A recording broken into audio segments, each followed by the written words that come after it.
Hello à vous, bienvenue sur ce guide d'utilisation complet en français de Go High Level et aujourd'hui on parle de la rubrique contact, task, autrement dit tâche et on va voir comment on peut l'utiliser, à quoi ça sert. C'est pas un guide stratégique, c'est vraiment un guide d'utilisation, mais il y a quelques petits éléments intéressants qu'on va voir dans cette vidéo avec la rubrique task.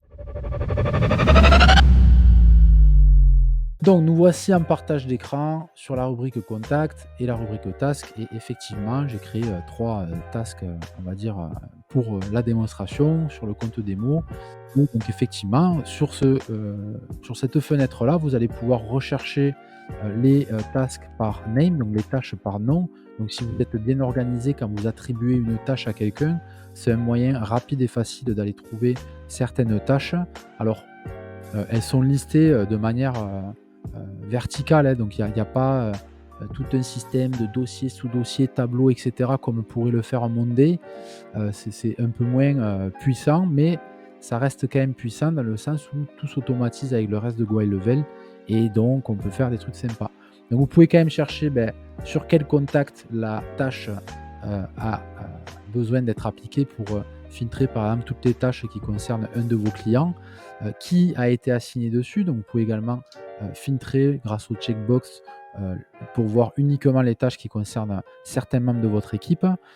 Et ensuite, si, vous voulez voir que les statuts des tâches qui sont completed ou pending en cours, vous choisissez ce menu-là et vous pouvez bien sûr les, classer par date. Voilà, donc qu'est-ce qu'il y a, à dire là-dessus? Bon, vous pouvez marquer les tasks comme complétés ou modifier des tâches et cetera et donc, il n'y a pas énormément de choses à dire si ce n'est que pourquoi c'est quand même intéressant de les utiliser? Par exemple, dans un scénario d'automation, moi, en tant qu'organisme de formation, par exemple, il y a des moments où j'ai besoin d'attribuer une tâche avec un certain détail et descriptif élément, important, hem, à quelqu'un de l'équipe pour, par exemple, composer un dossier de formation.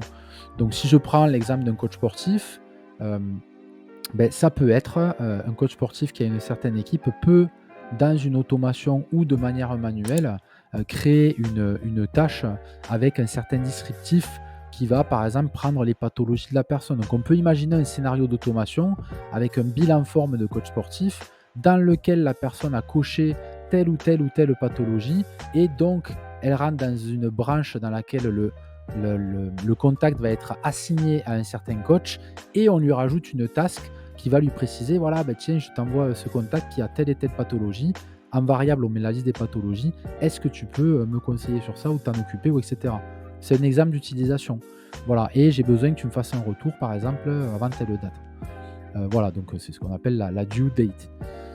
Donc c'est un exemple, vous pouvez très bien le gérer en manuel en tant qu'administrateur ou avec des automations, comme je viens de le dire, en tant que administrateur qui fait des automations pour gagner du temps. Autre chose qui est quand même sympa, c'est que quand on arrive sur son dashboard, que ce soit en tant qu'utilisateur ou en tant qu'administrateur, donc là c'est un compte de démonstration, donc faites pas attention à tout ce qu'il y a écrit, mais bon, grosso modo, ici on a nos tasks, hein, on a bien les tasks de R1 Pass si je mets all, je vais voir toutes les tâches de toute mon équipe.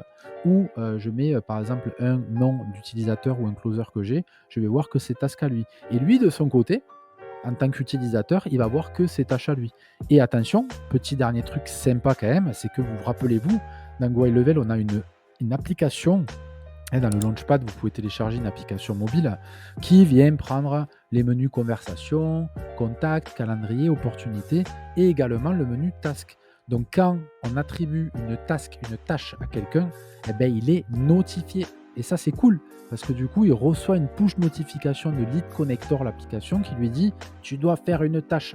Voilà, déjà, il est au courant. Et en plus, après, vu qu'il y a une due date, une date de livraison, on va dire, hein, une date, une deadline, il a un rappel aussi qui lui dit hop, hop, hop, tu es en train d'oublier ça. Alors, comme tous les logiciels de To-Do, etc. Sauf que là, c'est intégré dans Go High Level, c'est automatisable avec tout votre écosystème et c'est ça qui en fait une option intéressante.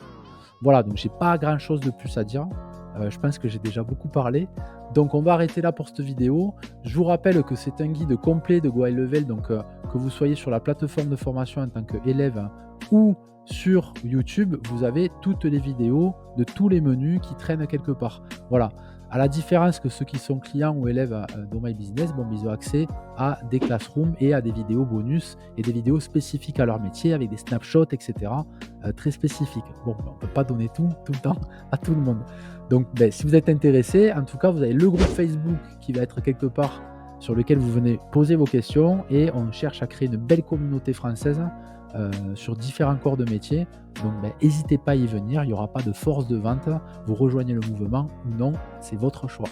Voilà, à très bientôt et je vous dis, beh, de nouveau à très bientôt.